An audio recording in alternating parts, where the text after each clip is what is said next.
Broadcasting from the business capital of the world, this is the Podcast Business News Network. Welcome back, Tony Marolt from Lead Left, Grow Right, the Leadership Quotient. He's an author, coach, friend, foe, you name it. He's here to talk more about, of course, his book and some other great topics today about what happens when you're tired of leading. So welcome back, Tony. For those new people out there listening today or watching, would you mind just giving us a little recap of who you are, what you do? Absolutely, Jill. Thanks. Thanks for hosting again today. So my name's Tony Marolt, as Jill said. I was in the Navy for 9 years on serving on 3 different ships, taught at the Naval Academy, and then I got out of the Navy and went to work in the corporate world. And I worked there for a little over 25 years. And over that entire time, from the time I graduated from the Naval Academy until present, I've always been a huge student of leadership. And as I went, in particular, my journey in the corporate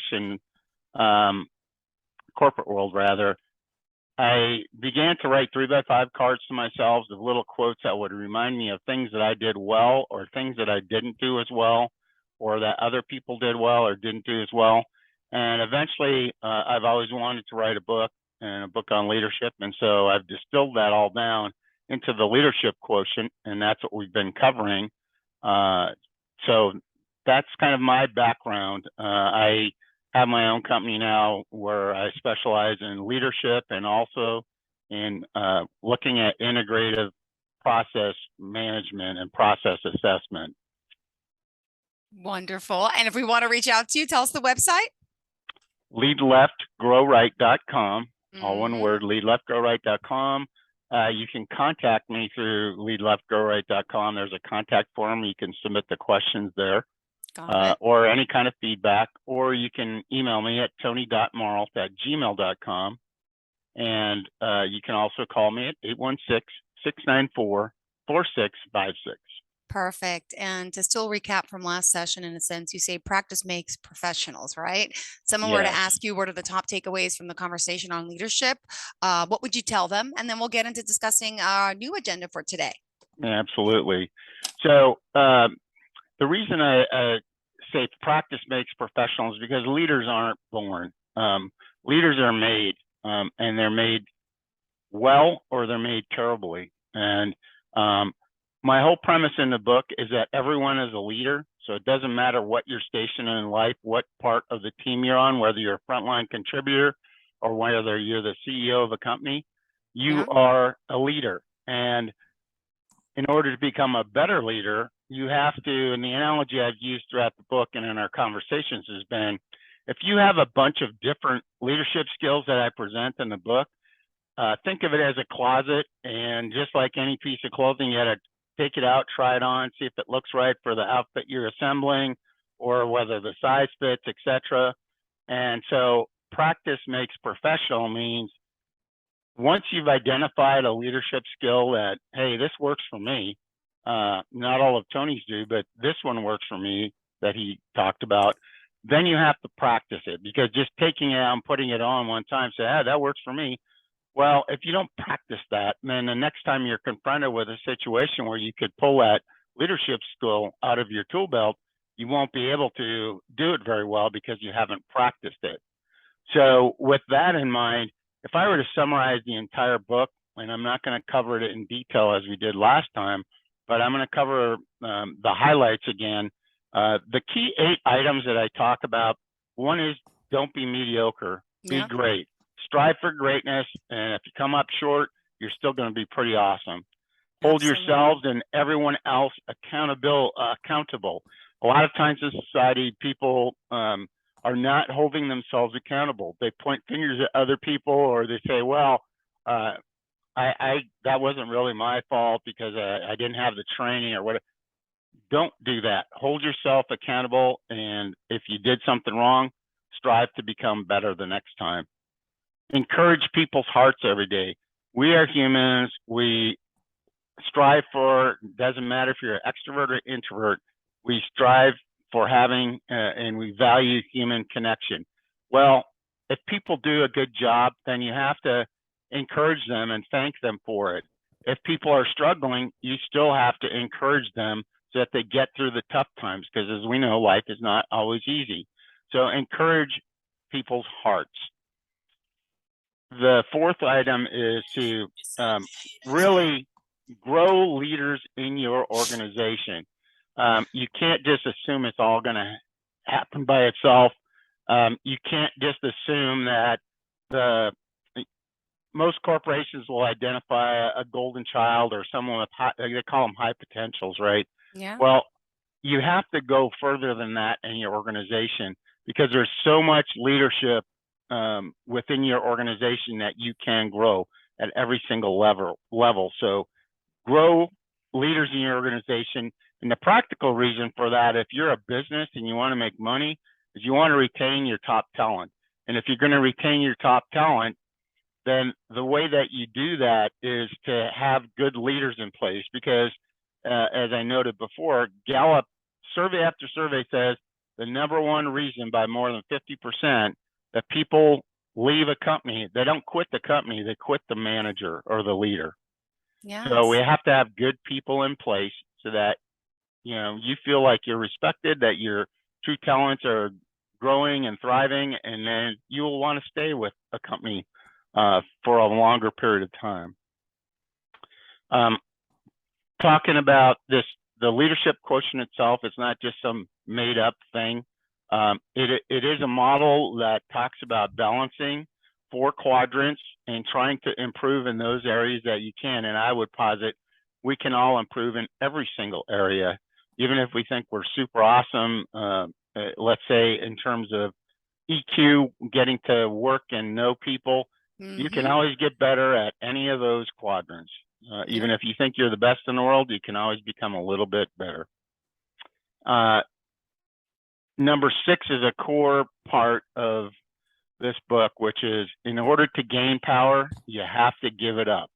And that means if you're going to become a great leader yourself and focus on the right things, then you have to be able to give up some of your control to other people. That doesn't mean you give up complete accountability for it, but you have to be able to give up some of that authority, some of that accountability to others, and inspire trust in them by doing so. Let them do tasks. Most people will rise to the challenge. So that's what that's about. Number 7 is about focus on serving them. Focus on serving the people. Some individuals like to focus on themselves. And we see that in society, particularly in some of the younger generations, not all, but some, because of these electronic devices that they have, it makes it much easier to become narcissistic and attached to what's in it for me. And you want it to be what's in it for us and how can I serve them. And then last is to really get to know your people. Every one of us is a unique creation. We all bring a lot of different talents and skills. It's up to the leaders to unearth those talents and skills and use them for good within the workplace and just to get to know people better.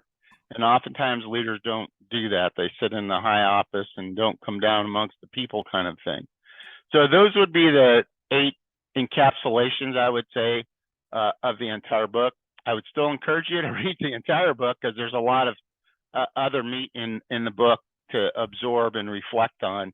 But those are kind of the 8 key themes that as I was writing the book, I wanted to bring across. So hopefully that is what happened.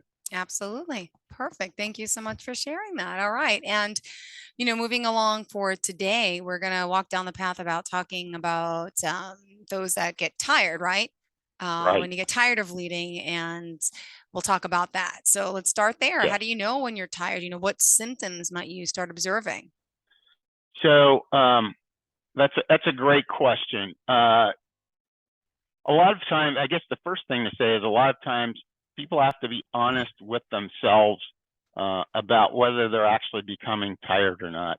And tired is, it looks like you're under mental duress or mental stress at a minimum, but sometimes you're just so exhausted mentally, and it can be from a variety of things, right?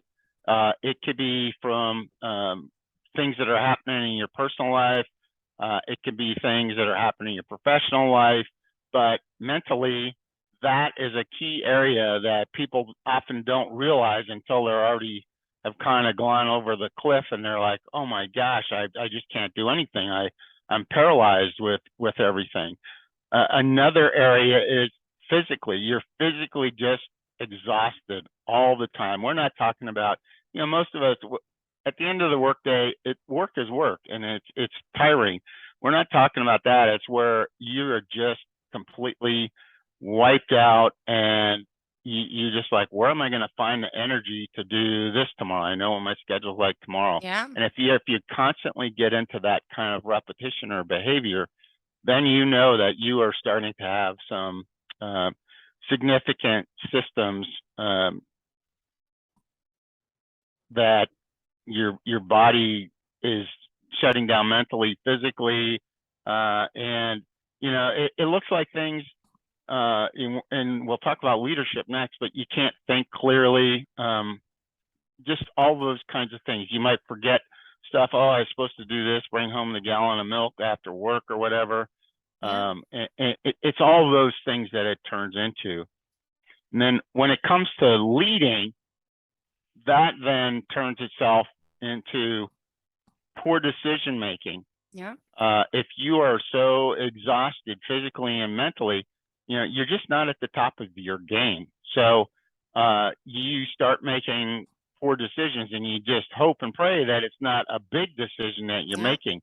Hopefully you've built a support network around you and your team that will help you with that. Yeah. But you just get physically tired. I know many years ago I discovered I had sleep apnea, which is where you just stop breathing at certain times, many times a minute. And what that looked like for me, you could tell I was physically exhausted, is I came into work and at 7:30, and by 8 o'clock, I found myself face planted into my keyboard.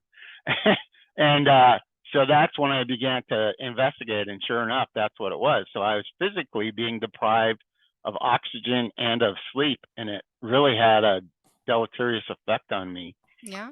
And then that when your body's tired, then that leads into your brain being tired and not being able to function. So as a leader, it might appear as poor decision making.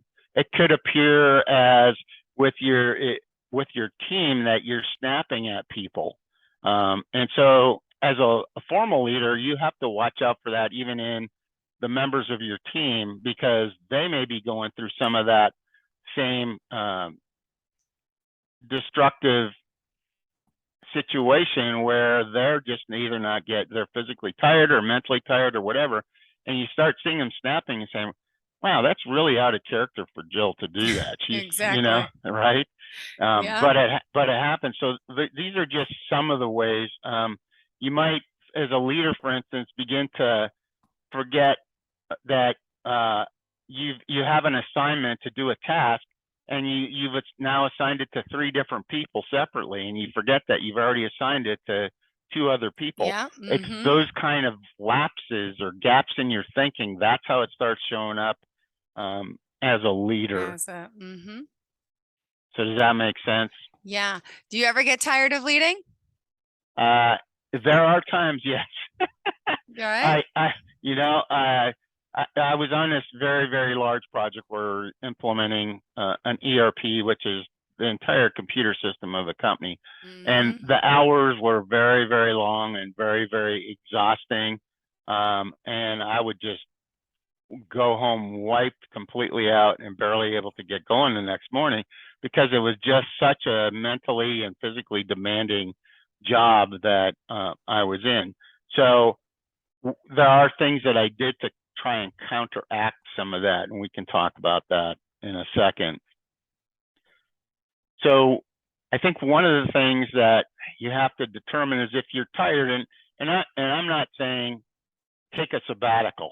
I mean, that's great if you can do that, but typically that's mostly in academia. So most of us don't have the luxury of taking a sabbatical. But when you are tired of leading, then you have to find ways to pass some of the leadership on to others. And so one of the first things you have to do is say, well, who's the right person that I want to pass this on? And so some things, things that you might consider are, you may officially have someone who is a high potential, we'll put the air quotes up, high potential person who's on your team, and say, okay, well, maybe I can start passing some of this stuff on to them.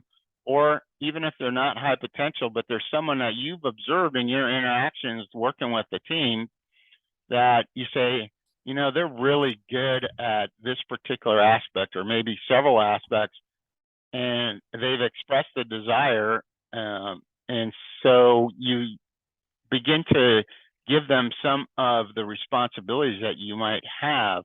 A friend and I were talking about leadership just yesterday, as a matter of fact, and he said that he had an individual one time who said, they were an engineer, and they said, I think I might want to get into management, but I'm not exactly sure what it's about and stuff.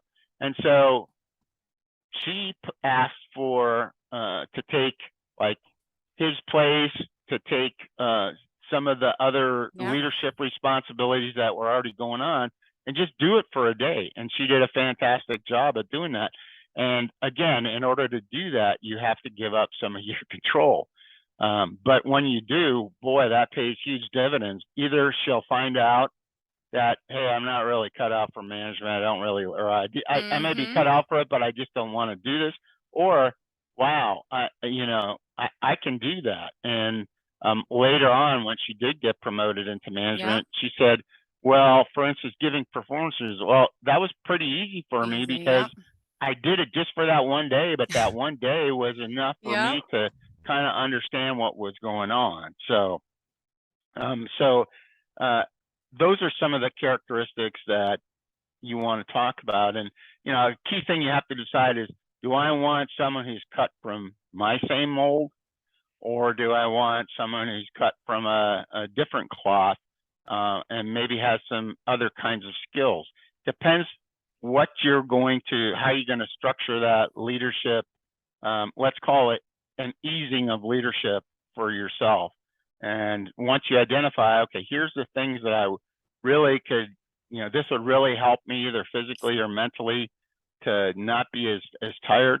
Once you identify those kinds of things, then you can begin to think about what are the right kinds of people that you want to resource. And a lot of that, honestly, will depend on what kind of conversations you've had with individuals on your team about leadership. So if you go in with a position that I always went in, which is everyone's a leader, well, you hopefully have already begun at that point doing lots of different activities to get people to get comfortable with assuming leadership responsibilities at either a smaller or more major role. And so if you've been doing that, it's a lot easier to, go out to the garden and pick a carrot than have to grow it from seeds right up. And so all of that preparation work that you do as a leader, that then assists you when you need to take a pause or you need to offload some responsibility. And a good situation could be that happens quite frequently. You've now been, in addition to your regular responsibilities, you've been tasked with being on Project X. And Project X is a big project that's going to consume 40 or 50% of your time. Well, that's when you need to get someone to help with some of your normal leadership responsibilities. So does that make sense up to this point? Jill? Yes? Yeah. Okay.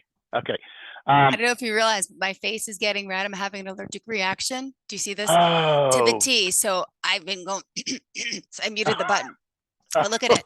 It's a special herbal tea that I've never tried. And my whole face is on fire. And I'm starting to, so I apologize. I'm here, but I'm gurgling. Okay. Look how red I'm getting. It's crazy. I'm returning this. Well, It's good for me. If it gets too bad, let me know. I can No, call the I'm hospital. just itchy. It's okay. I think I'm going to be okay, but I can't believe this.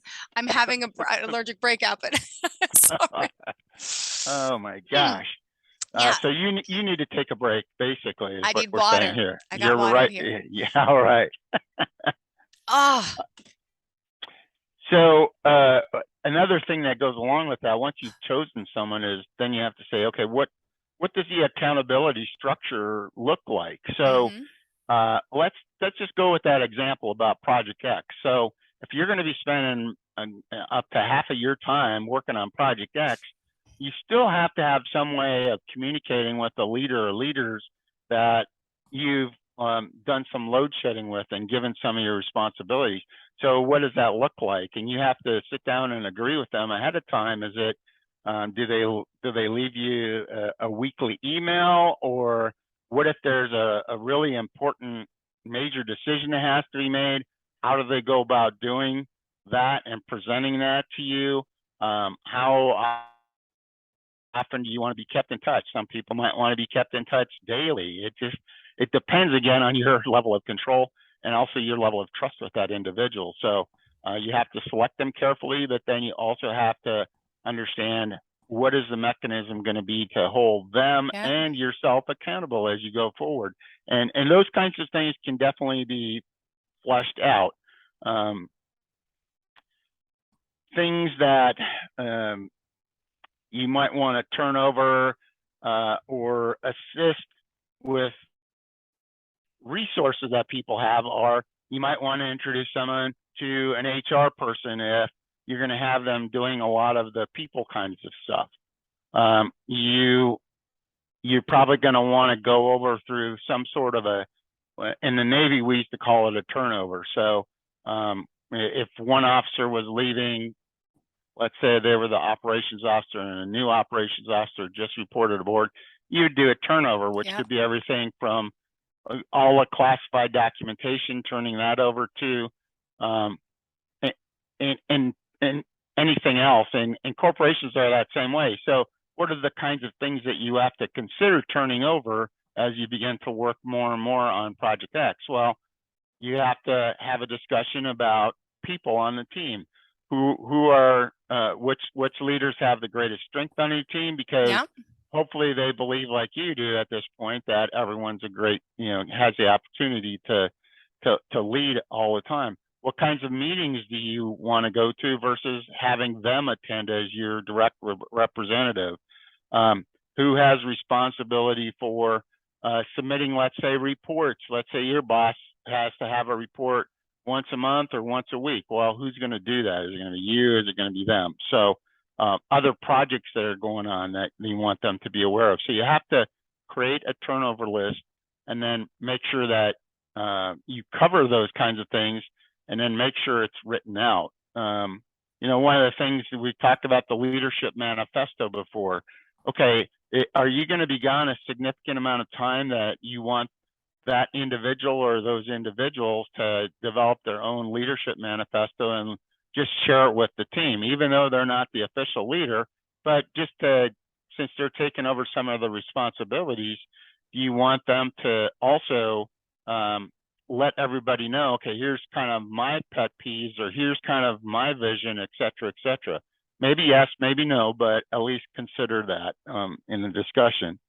And then I think, we talked about how do you select people, what kinds of things do you go over, how do you identify when it's time for you to do that, and it could be just physical or mental exhaustion, but it could also be you're assigned to Project X kind of thing. So then let's say everything's kind of calming down on Project X. Well, how do you take the reins back? That's a key question to ask. And if you can give enough forethought, you probably want to talk over that with folks as well, and let your teams know. Part of what you can do is let your team know, okay, Mary's going to be taking over while I'm on Project X, and she's going to be doing this, that, and the other thing. So if you have any concerns about Project Y or Z, Mary's the person to go to on that. And then taking the reins back, you're going to have the same kind of discussion. Okay, which projects are still out there to remain? Are there any people issues? You have to have all those kinds of things. And then you just have to be ready yourselves. You have to say, you know what? Okay, I'm re-energized, or I'm off Project X or whatever it is. I'm ready to take the reins back.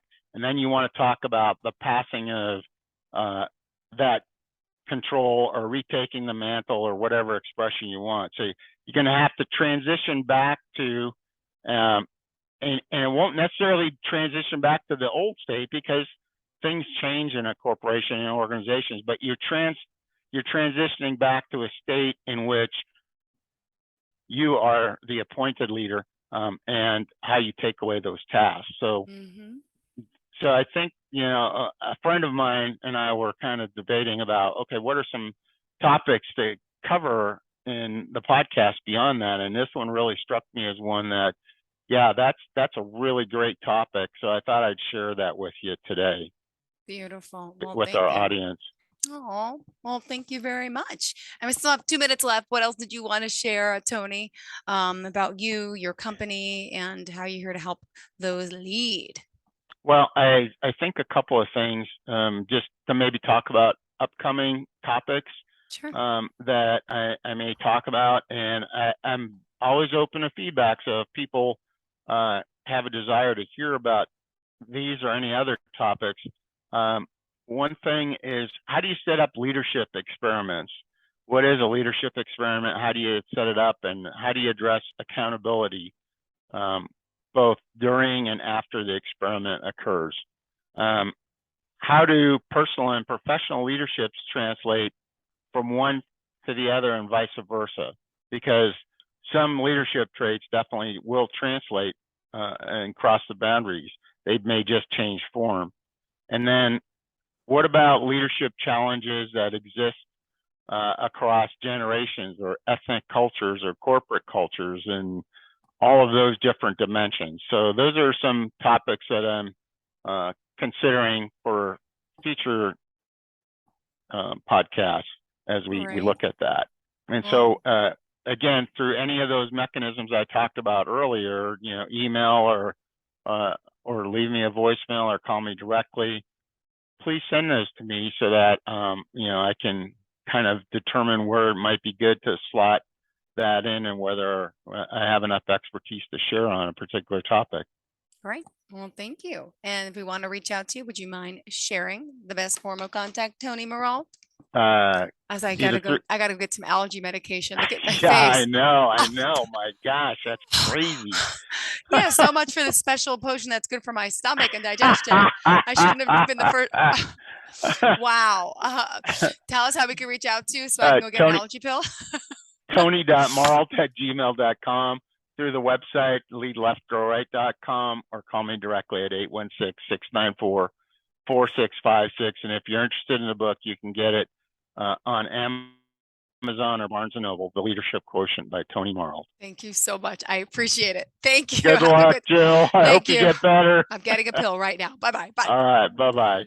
Are you looking for even more of the podcasts and hosts that you love? The Podcast Business News Network is proud to announce that you now have even more ways to listen live. Check out the MyTuner Radio, online radio box, and Simple Radio apps on iOS and Android, or find us online. Search for Business News Network on mytuner-radio.com, or search Podcast Business News Network on streama.com and onlineradiobox.com/US. Take your podcast on the go and don't miss a minute of the action.